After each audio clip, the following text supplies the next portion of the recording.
నమస్కారం, నా పేరు బాల. బీసీఎన్ న్యూస్ కి స్వాగతం. ముందుగా ముఖ్యాంశాలు. అన్నమయ్య జిల్లా సమ్మెపల్లి గ్రామంలో పింఛన్ల పంపిణీ కార్యక్రమంలో పాల్గొన్న సీఎం చంద్రబాబు పేదల ఆదాయాన్ని పెంచడమే తన అభిమతమని వెల్లడి.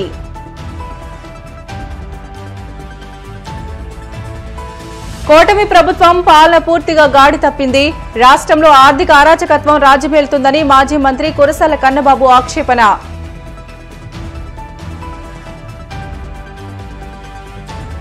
దళిత విభజన జోలికి పోతే చంద్రబాబు నష్టపోతారు. లోకేష్ కంటున్న కలలు కలలుగానే మిగిలిపోతాయన్న కేంద్ర మాజీ మంత్రి చింతామోహన్. దివ్యాంగులకు కొత్త పింఛన్ ఇవ్వకపోగా సదరం సర్టిఫికెట్స్ పేరుతో కూటమి నేతలు వేధిస్తున్నారు. వైసీపీ దివ్యాంగుల విభాగం రాష్ట్ర అధ్యక్షుడు కిరణ్ రాజు ఆరోపణలు. పేదల ఆదాయాన్ని పెంచడమే తన అభిమతమని ముఖ్యమంత్రి చంద్రబాబు పేర్కొన్నారు. అన్నమయ్య జిల్లా రాయచోటి నియోజకవర్గంలోని సంబేపల్లి గ్రామంలో పింఛన్ల పంపిణీ కార్యక్రమంలో ఆయన పాల్గొని మాట్లాడారు. సంబేపల్లి మీదుగా కాలువ నిర్మాణం చేపట్టి చిత్తూరుకు తీసుకువెళ్తామని అన్నారు. హాంద్రినివా కాలువ నిర్మాణం త్వరగా పూర్తి చేస్తామని, రాయలసీమ ఈ రోజు ఇలా ఉందంటే దానికి స్ఫూర్తి ఎన్టీఆర్ అని గుర్తు చేశారు. తన ముందు చూపుకు హైదరాబాద్ నగరమే నిదర్శనమని, సైబరాబాద్ కు హైటెక్ సిటీకి నామకరణం చేసింది తానేనని తెలిపారు. వికలాంగులకు 3,000 నుంచి 6,000 పెన్షన్ పెంచిన ఘనత తమ ప్రభుత్వానికే దక్కుతుందని తెలియజేశారు.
వర్క్ ఫ్రం హోమ్, ఇంటి దగ్గర కూర్చొని పనిచేసే విధానానికి శ్రీకారం చుట్టాలని మాట్లాడుతున్నాను. ఎన్నికల్లో కూడా దాన్ని ఒక నినాదంగా తీసుకొని నేను చెప్పాను. ఒకప్పుడు నేను ఇన్ఫర్మేషన్ టెక్నాలజీని ప్రమోట్ చేశాను. దగ్గర 30 సంవత్సరాల కంటే ముందు. అప్పుడు ఎవరికీ ఐటీ అంటే తెలియదు, పెద్దగా డెవలప్ కాలేదు. ఆ రోజు బిల్ గేట్స్ ఏం చేశారంటే అమెరికా నుంచి ఇంటర్నెట్ ని ఇన్నోవేట్ చేశాడు. ఆ ఇంటర్నెట్ వచ్చిన తర్వాత ప్రపంచమంతా ఒక కుగ్రామంగా తయారైపోయింది. అంత మునుపు అమెరికాలో ఏమైనా జరిగితే మనకు తెలియాలంటే 4 రోజులు పట్టేది. కానీ ఎప్పుడైతే ఇంటర్నెట్ వచ్చిందో టెక్నాలజీలో పెద్ద బ్రేక్ త్రూ వచ్చింది. ఇన్ఫర్మేషన్ టెక్నాలజీకి భవిష్యత్తు ఉందనే ఉద్దేశంతో నేను ఆ రోజు నుంచే శ్రద్ధ పెట్టాను. ఎవరికి అర్థం కాలేదు బిగినింగ్ లో. ఆ రోజు ఒక హైటెక్ సిటీ కట్టాలంటే చాలా శ్రమ పడ్డాను, అనేక మీటింగ్లు పెట్టాను. ఇప్పుడు ఏ విధంగా అయితే ఐటీ ప్రొఫెషనల్స్ అంతా పనిచేస్తున్నారో వీళ్ళందరూ ఐడియాస్ తీసుకున్నట్టు 4-5 మీటింగ్లు పెట్టి ఏం చేస్తే బాగుంటుంది అనుకుంటే ముందు హైటెక్ టవర్ కట్టాం. ఆ హైటెక్ టవర్ కట్టిన తర్వాత ఇలాంటి పిల్లలందరూ చూసిన తర్వాత మేం కూడా ఐటీ చదువుకోవాలి, ఐటీ ఉద్యోగం చేయాలనే ఆశ పుట్టింది. దానిపైన నేను అమెరికాకి వెళ్లి అనేక కంపెనీలకు అందరికి చెప్పి 15 రోజులు ఫైల్స్ మోసుకొని అమెరికాలో అన్ని కంపెనీలకు వెళ్లి ఇండియాకి రండి, మా కుర్రాళ్ళు ఉన్నారు, బ్రహ్మాండంగా పనిచేస్తారని చెప్పి ప్రమోట్ చేశాను. అప్పుడు ఆలోచించాను, ఉద్యోగాలు వస్తున్నాయి, దీనికి కావాల్సింది ఇంజనీరింగ్ కాలేజీలు కావాలి, ఐటీ ఎడ్యుకేషన్ కావాలని చెప్పి ఉద్దేశంతో ఆ రోజు 30 ఇంజనీరింగ్ కాలేజీలు 9 ఏళ్లలో 300 ఇంజనీరింగ్ కాలేజీలు చేశాం. ఏ రెవెన్యూ డివిజన్ పైన ఒక ఇంజనీరింగ్ కాలేజీ కనపడేది. ఇప్పుడు ఏ కాన్స్టిట్యున్సీ హెడ్ క్వార్టర్ పైన ఒక ఇంజనీరింగ్ కాలేజ్ కనపడుస్తుంది. ఆ కాలేజ్ చూసినప్పుడు పిల్లల ఆలోచన మారుతుంది. నేను కూడా చదువుకోవాలని కోరిక పుడుతుంది. అక్కడి నుంచి ప్రారంభమైంది. సంపద సృష్టి అంటే ముఖ్యమంత్రి చంద్రబాబు దృష్టిలో ప్రజలపై పెనుభారాలు మోపడమేనని మాజీ మంత్రి వైసీపీ కాకినాడ జిల్లా అధ్యక్షుడు కొరసల కన్నబాబు మండిపడ్డారు. కాకినాడ క్యాంపు కార్యాలయంలో ఆయన మీడియాతో మాట్లాడుతూ రాష్ట్రంలో ఇష్టారాజ్యంగా రిజిస్ట్రేషన్ ఛార్జీలను పెంచడం ద్వారా ప్రజల నుంచి ఏటా 13,000 కోట్లు ముక్కుపిండి వసూలు చేసేందుకు ఉత్తర్వులు జారీ చేశారని ఆగ్రహం వ్యక్తం చేశారు. అమరావతి ప్రాంతంలో మాత్రం తన బినామీలపై భారం పడకూడదని రిజిస్ట్రేషన్ ఛార్జీల పెంపును మినహాయించారని ఆరోపించారు. ఒక వస్తువుకు ఎలా మార్కెటింగ్ చేస్తారో అలాగే చంద్రబాబు తనను తాను మార్కెటింగ్ చేసుకునేలా సంపద సృష్టి అంటూ పెద్ద ఎత్తున ప్రచారం చేసుకున్నారని, దానిని నమ్మిన ప్రజలు ఈ రోజు అవస్థలకు గురవుతున్నారని ధ్వజమెత్తారు. సంపద సృష్టించుకోవడం అని అంటే ఈ రకంగా బాదుడు కార్యక్రమాన్ని తీసుకోవడం అని మరొకసారి నిరూపణ. మొన్నే విద్యుత్ ఛార్జీలని బాధేసి దాన్ని కూడా సంపద సృష్టి అని చెప్పాడు. మళ్ళీ ఇప్పుడు రిజిస్ట్రేషన్ ఛార్జీలను కూడా బాధేసి ఇదిగో నేను చెప్పిన సంపద సృష్టి ఇదే అని చెప్పి చెప్తా ఉన్నారు. అంటే ఒక రకంగా చూసుకుంటే ఆయన తప్పేం లేదు. ఆయన సహజ శైలి అది. ఒక వస్తువుకి ఒక ప్రొడక్ట్కి ఎలా మార్కెటింగ్ చేస్తారో అలాగా తనను తాను మార్కెటింగ్ చేసుకునే వ్యూహంలో భాగంగా సంపద సృష్టిస్తానని, ప్రజలకి కూడా అంతుబట్టని స్థాయిలో సంక్షేమ పథకాలు అమలు చేస్తానని పెద్ద ఎత్తున మార్కెటింగ్ చేసుకున్నారు. ఆ మార్కెటింగ్కి పడిపోయిన ప్రజలు మరొకసారి కషాయం నమ్మినట్టుగా నమ్మి ఇవాళ ఈ భారాలన్నీ మోసే పరిస్థితి వచ్చింది. ఇప్పుడు రేపు నుంచి ఫిబ్రవరి 1 నుంచి ఈ రిజిస్ట్రేషన్ ఛార్జీలు పెంపుదల చూస్తే ఇంచుమించుగా 13,000 కోట్ల రూపాయలు టార్గెట్ పెట్టుకుని ప్రతి ఏటా 13,000 కోట్ల రూపాయలు రిజిస్ట్రేషన్ ఛార్జీలు వసూలు చేయాలని చెప్పి ఒక టార్గెట్ పెంచుకుని నడ్డి విరిచేసే కార్యక్రమాన్ని, ప్రత్యేకించి స్థిరాస్తి విలువల్ని అమాంతంగా పెంచి దాని ద్వారా ఆదాయాన్ని సేకరించే కార్యక్రమం చేస్తూ ఉన్నారు. భూముల విలువలే కాదు, స్ట్రక్చర్ల విలువలు, చివరికి తాత్కాలికంగా నివాసం ఉండే షెడ్లు వంటి వాటికి కూడా భారీగా రిజిస్ట్రేషన్ ఛార్జీలని వడ్డించేశారు. అందులో పూరిళ్ళు, పెంకుటిళ్ళు ఏది కూడా మినహాయింపు లేదనే విషయాన్ని వాళ్ళు ఇచ్చిన ఆదేశాలు చూస్తే అర్థమవుతుంది. ఏడాదికి 10,000 కోట్ల రూపాయలు వైఎస్ఆర్ పార్టీ హయాంలో ప్రభుత్వంలో ఆదాయం వచ్చేది. అది ఈయన వచ్చిన తర్వాత రియల్ ఎస్టేట్ పడిపోయి అడుగుపెట్టిన వేళ విశేషంలో మొత్తం సగానికి సగం పోయింది. ఇంచుమించు 6,000 కోట్లు వచ్చింది అంటున్నారు. రిజిస్ట్రేషన్ ఛార్జీలు పెంచడం సహజమే కదా, గతంలో ఎప్పుడు జరగలేదా అనుకుంటే అప్పుడు జరిగిన దానికి ఇప్పుడు జరిగిన దానికి తేడా ఏంటంటే ఇప్పుడు వాళ్ళకి కావలసినట్టుగా స్థిరాస్తి వ్యాపారులకు కావలసినట్టుగా రిజిస్ట్రేషన్ ఛార్జీలు పెంచారు.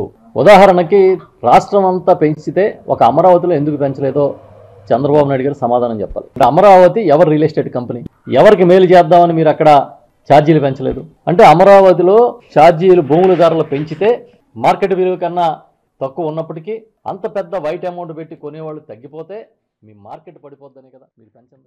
బ్యాంకు రుణాల్లో వర్గీకరణ అవసరమని కేంద్ర మాజీ మంత్రి చింతామోహన్ పేర్కొన్నారు. గుంటూరులో ఆయన మీడియాతో మాట్లాడుతూ దళితులు, బీసీలు, ఆదివాసులు వ్యాపారాలు రాణించేందుకు బ్యాంకులు సహకరించడం లేదని అన్నారు. అగ్రకులాలకు చెందిన వారికి రుణాలు ఇస్తున్నారని, చెల్లించకపోయినా మాఫీ చేస్తున్నారని ధ్వజమెత్తారు. ప్రభుత్వ కాంట్రాక్టుల్లో వర్గీకరణ, సామాజిక న్యాయం జరగాలని కోరారు. సుప్రీంకోర్టు జడ్జిల పోస్టుల్లో వర్గీకరణ కావాలని అన్నారు. ఉమ్మడి ఆంధ్రప్రదేశ్ విభజనకు దళిత విభజన కారణమని, దళిత విభజన జోలికి పోతే చంద్రబాబు నష్టపోతారని, లోకేష్ కంటున్న కల్లుగానే మిగిలిపోతాయని ఆయన పేర్కొన్నారు.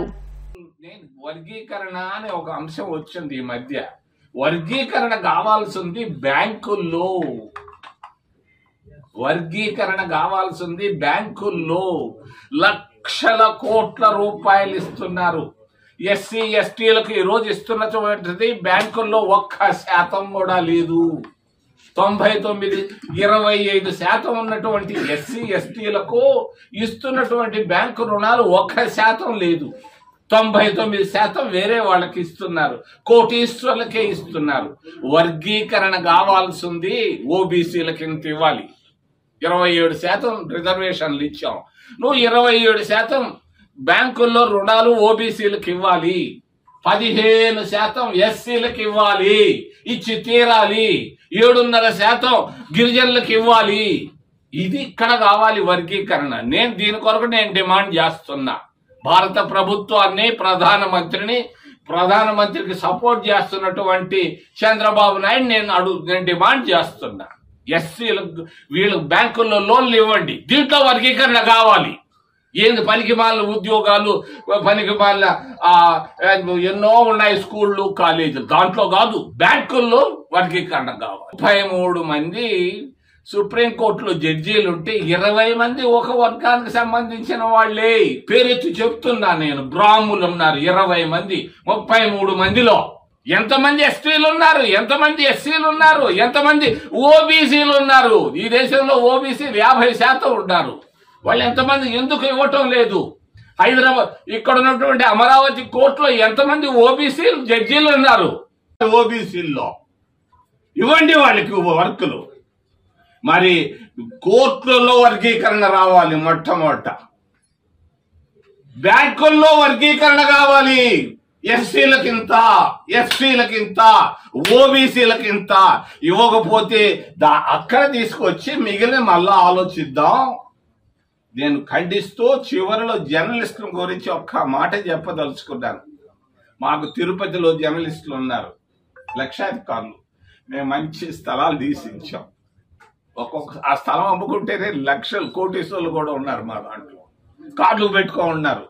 ఎందుకని జర్నలిస్టులకి 5 సెంట్లు భూమి ఇవ్వకూడదు? మంచి భూమి గుంటూరు టౌన్ లో, గుంటూరు సిటీలో చంద్రబాబు నాయుడు నువ్వు 100 ఎకరాలు వాళ్ళకి ఇస్తానంటావు. టాటార్లు, బిల్లాలకి. జర్నలిస్టులకు నేను డిమాండ్ చేస్తున్నా, ఉగాది లోపల మళ్ళా వస్తాయి ఇక్కడికి తొందరలో. దివ్యాంగుల పింఛన్లు పెంచుతామని ఎన్నికల్లో హామీ ఇచ్చిన కూటమి నేతలు ఒక్క కొత్త పెన్షన్ కూడా ఇవ్వకపోగా సదరం సర్టిఫికెట్స్ పేరుతో వారిని వేధించడంతో పాటు ఉన్న పెన్షన్లు కూడా పీకేసే కుట్రకు తెరతీశారని వైసీపీ దివ్యాంగుల విభాగం రాష్ట అధ్యక్షుడు కిరణ్ రాజ్ ఆక్షేపించారు. ప్రభుత్వం వెంటనే ఆ కుట్ర యోచన విరమించాలని ఆయన డిమాండ్ చేశారు. దివ్యాంగులు ఆత్మగౌరవంతో బతికేలా చూస్తానని హామీ ఇచ్చిన డిప్యూటీ సీఎం పవన్ కళ్యాణ్ ప్రభుత్వం నిర్వహిస్తున్న సదరం క్యాంపుల వద్ద కనీస వసతులు కల్పించకుండా వేధిస్తున్నా ఎందుకు నోరెత్తడం లేదని ప్రశ్నించారు. అభూత కల్పన ఏర్పాటు చేసి ఈరోజు రాష్ట్ర వ్యాప్తంగా దివ్యాంగులందరి యొక్క ఉసురుని కూటమి ప్రభుత్వం కూడగట్టుకుంటా ఉంది. ఈరోజు ఒకటే చెప్తా ఉన్నాం, రాష్ట్రంలో ఈరోజు దివ్యాంగులు పెద్ద ఎత్తున ఈ సదరం క్యాంపుల దగ్గరికి వైకల్య ధృవీకరణ కోసం కనీస మౌలిక వసతులు లేక ఆ సెంటర్లో చాలా ఇబ్బంది పడతా ఉన్నారు. నేను ఒకటే ప్రశ్నిస్తా ఉన్నాను, ఈరోజు పుట్టు అందులకు కూడా ఈరోజు సదరం ధృవీకరణ పత్రం కావాలని మీరు మాట్లాడటం చాలా సిగ్గుచేటుగా ఉందని చెప్పేసి ప్రశ్నిస్తా ఉన్నాం. ఈరోజు రాష్ట్రంలో గత ప్రభుత్వ హయాంలో ఈరోజు కూటమి ప్రభుత్వం చేస్తున్నటువంటి అనాలోచిత నిర్ణయాల గురించి రాష్ట్ర వ్యాప్తంగా ఉన్నటువంటి దివ్యాంగులందరూ కూడా ఎంతో మానసిక ఆందోళనకు గురవుతా ఉన్నారు. ఈరోజు ప్రధానంగా కూటమి ప్రభుత్వం ఏర్పాటైన తర్వాత ఆనాడు ఎన్నికల మేనిఫెస్టోలో ఎలక్షన్ ముందు ఏదైతే దివ్యాంగులకు పెన్షన్లు 6,000 రూపాయలు 15,000 రూపాయలు పెంచుతామనేటువంటి హామీ ఇచ్చారో ఆ హామీని పూర్తిగా అమలు చేసే బాధ్యత తీసుకోకుండా కొత్త అంశాన్ని ఈరోజు తెర మీదకి తీసుకొచ్చారు. అందులో భాగంగానే ఈరోజు రాష్ట్ర వ్యాప్తంగా ఉన్నటువంటి సుమారు 8,20,000 మంది దివ్యాంగులకు ఇబ్బందులు కలిగించేటువంటి ప్రయత్నం చేస్తూ ఉన్నారు. దానిలో భాగంగానే ఈరోజు కుట్రతో ఏదైతే మరి 25 సంవత్సరాల నుంచి కూడా వైకల్యంతో బాధపడుతూ పింఛన్లు తీసుకునే వాళ్ళు కూడా ఈరోజు సదరం సర్టిఫికెట్లు అనేటువంటి సదరం ధృవీకరణల ద్వారా వైకల్య ధృవీకరణ పత్రాలు సరిగా లేవు, అనర్హుల శాతం ఎక్కువగా ఉంది.